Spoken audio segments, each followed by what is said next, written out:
Mzozo baina ya rais wa Marekani Donald Trump na rais wa Ukraine Volodymyr Zelensky umechukua sura mpya baada ya viongozi wa Ulaya kuzungumza. Katika chapisho kwenye mtandao wa X, waziri mkuu wa Poland na rais wa zamani wa Baraza la Ulaya Donald Tusk alimwandikia Zelensky na kusema kwamba marafiki wapendwa wa Ukraine, hamko peke yenu. Akiulizwa kuhusu mvutano huo alipokuwa nchini Ureno, rais wa Ufaransa Emmanuel Macron aliviambia vyombo vya habari vya Ufaransa ya kuwa Urusi ndiye anayeshambulia na kwamba watu wa Ukraine ndio wanaoshambuliwa. Ameongeza kuwa nchi za Ulaya na washirika wengine walikuwa sahihi kuisaidia Ukraine miaka mitatu iliyopita, kuwapatia vikwazo Urusi na kuendelea kufanya hivyo. Aidha, ameongeza kuwa ni muhimu kuheshimu wale ambao wamekuwa wakipigania tangu mwanzo kwa ajili ya heshima, haki na usalama wa Ulaya. Moja maneno ambayo Trump alirushiana na Zelensky katika ikulu ya Marekani White House ni kwamba kiongozi huyo wa Ukraine anacheza na vita ya tatu ya dunia, na Trump alisema unacheza na vita ya tatu ya dunia. Alisema hivyo baada ya Zelensky kuonekana kutonga mkono mazungumzo ya Trump na makamu wake JD Vance kuhusu namna Ukraine unavyoshughulikia na mzozo wake na Urusi. Kwa upande wake, rais wa Ukraine Zelensky alimwambia Trump ya kwamba usimchekee muuaji, akimrejea rais wa Urusi Vladimir Putin. Marekani inataka Ukraine ikubaliane na Urusi kumaliza mzozo huo, kwa namna ambavyo Zelensky hakukubaliana na namna hiyo.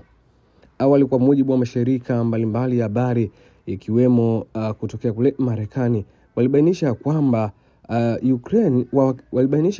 wawakilishi wa Ukraine waliondoka kutoka ikulu ya Marekani kupitia chumba kilichotengwa. Mshauri wa usalama wa taifa Mike Waltz na waziri wa nje Marco Rubio waliwaambia waondoke katika ikulu ya White House. Mkutano uliopangwa na waandishi wa habari ambapo Zelensky na Trump wangetarajiwa kuzungumza kwa pamoja ulifutwa muda mfupi baada ya mzozo huo. Trump aliwahi kumwambia Zelensky ya kwamba anapaswa kuwa mwenye shukrani kwa msaada wa Marekani, wakati naibu rais JD Vance alimlaumu kwa kutoshukuru wakati wa mkutano. Kupitia mtandao wa X, Zelensky aliandika ya kwamba asante Marekani, asante kwa msaada wenu, asante kwa ziara hii, asante POTUS Congress na watu wa Marekani. Ukraine inahitaji amani ya haki na ya kudumu, na tunafanya kazi hasa kwa ajili ya hilo. Ingawa baadhi ya wabunge wa Republican wamekosoa Trump na Vance kwa kumshambulia Zelensky, washirika wengine wamemuunga mkono, ambapo mwakilishi Rick Scott wa Florida anaandika kupitia ukurasa wake wa X ya kwamba asante Rais Trump kwa kusimama kwa ajili ya Marekani. Waziri wa mambo ya nje wa Ukraine Andriy Sybiha anasema kwamba Volodymyr Zelensky ana ujasiri na nguvu ya kusimama kwa ajili ya kilicho sawa, katika chapisho lake kupitia mtandao wa X. Mimi naitwa Meganaba na hizi ndizo ripoti juu ya kile ambacho kimetokea katika ikulu ya Marekani hapo jana. For 4 years in the United States of America, we had a president who stood up at press conferences and talked tough about Vladimir Putin, and then Putin invaded Ukraine and destroyed a significant chunk of the country. The path to peace and the path to prosperity is maybe engaging in diplomacy. We tried the pathway of Joe Biden of thumping our chest and pretending that the President of the United States' words mattered more than the President of the United States' actions. What makes America a good country is America engaging in diplomacy. That's what President Trump is doing. Can I ask you? Sure. Yeah? Yeah. Okay.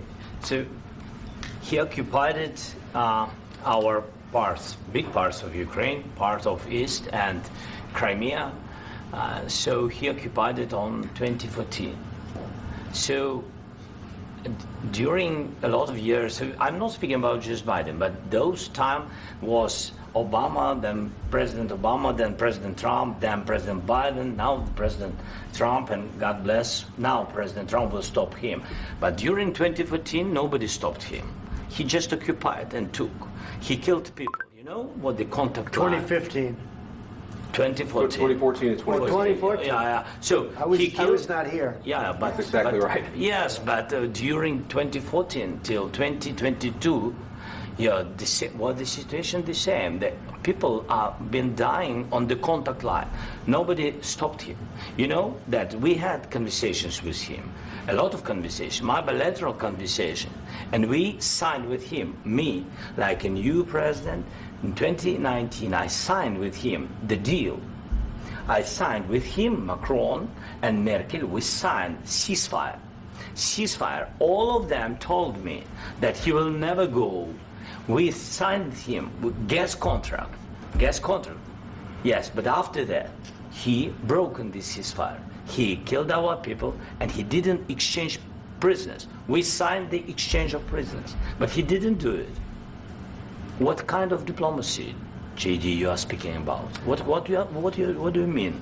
I'm talking about the kind of diplomacy that's going to end the destruction of your country. Yes, but if you Mr. President, with respect, I think it's disrespectful for you to come into the Oval Office and try to litigate this in front of the American media. Right now, you guys are going around and forcing conscripts to the front lines because you have manpower problems. You should be thanking the President for trying to bring an end to this conflict. Have you ever been to Ukraine that you say what problems we have? I have been to. Count once. I've actually watched and seen the stories, and I know what happens is you bring them on a propaganda tour, Mr. President. Do you disagree that you've had problems bringing people into your military? And do you think that it's respectful to come to the Oval Office of the United States of America and attack the administration that is trying to prevent the destruction of your country? A lot of questions. Let's start from the beginning. Sure. First of all, during the war, everybody has problems, even you, but you have nice ocean and don't feel now, but you will feel it in the future. God bless. You don't know that. God bless. God bless. You will not have a war. Don't tell us what we're going to feel.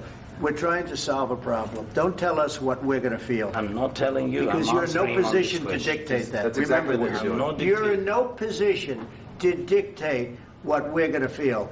We're going to feel very good. You will feel influence. We're going to feel very good and very strong. You will feel influence. You're right now not in a very good position. You've allowed yourself to be in a very bad position, and he happens to be right about it. From the very beginning of the war. You're not in a good position. You don't have the cards right now. With us, you start having cards. Right now, you don't. You're playing cards. You're playing cards. You're gambling with the lives of millions of people. You're gambling with World War III. You're gambling with World War III.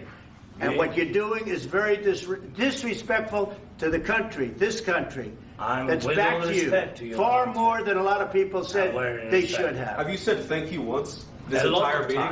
No, in this entire meeting, have you said thank you? Today. You went to Pennsylvania and campaigned for the opposition in October. Offer some words of appreciation for the United States of America and the president who's trying to save your country. Please, you think that if you will speak very loudly about the war, He's not speaking loudly. He's not speaking. The country's in big trouble. Can I Wait a minute. No. You've done a lot of talking. Your country is in big trouble. I know. You're not winning. You're not winning this. You have a damn good chance of coming out okay because of us. Mr. President, we are staying in our country, staying strong from the very beginning of the war. We've been alone, and we are thankful. I said, you voted for your military equipment, and your men are brave, but they had to use our military. So what about if you didn't have our military equipment, if you didn't have our military equipment, this war would have been over in 2 weeks. In 3 days. I heard it from Putin. In 3 days. This is something maybe new. Less. In 2 weeks. Of course, yes. It's going to be a very hard thing to do business like this. Again, I tell you. Just say thank you. I said a lot of times to American people. Accept that there are disagreements, and let's go litigate those disagreements rather than trying to fight it out in the American media when you're wrong. We know that you're wrong. But you see, I think it's good for the American people to see what's going on. I understand, sir. I think it's very important. That's why I kept this going so long. You have to be thankful. You don't have the cards. Thankful. You're buried there. Your people are dying. You're running low on soldiers. Listen, you're running low on soldiers. It would be a damn good thing. And then you tell us, I don't want a ceasefire. I don't want a ceasefire. I want to go and I want this. Look. If you could get a ceasefire right now, I tell you, you take it so the bullets stop flying and your men stop getting killed. Of course, we want to stop the war. But you're saying you don't want a ceasefire. But I said to you, I want a ceasefire. With guarantees. Because you'll get a ceasefire faster than an agreement. Ask our people about ceasefire, what they think. That wasn't with me. For you that wasn't with me. That was with a guy named Biden, who was not a smart person. That was with Obama. It was your president. Excuse me. That was with Obama, who gave you sheets, and I gave you javelins. Yes. I gave you the javelins to take out all those tanks. Obama gave you sheets. In fact, the statement is Obama gave sheets and Trump gave javelins.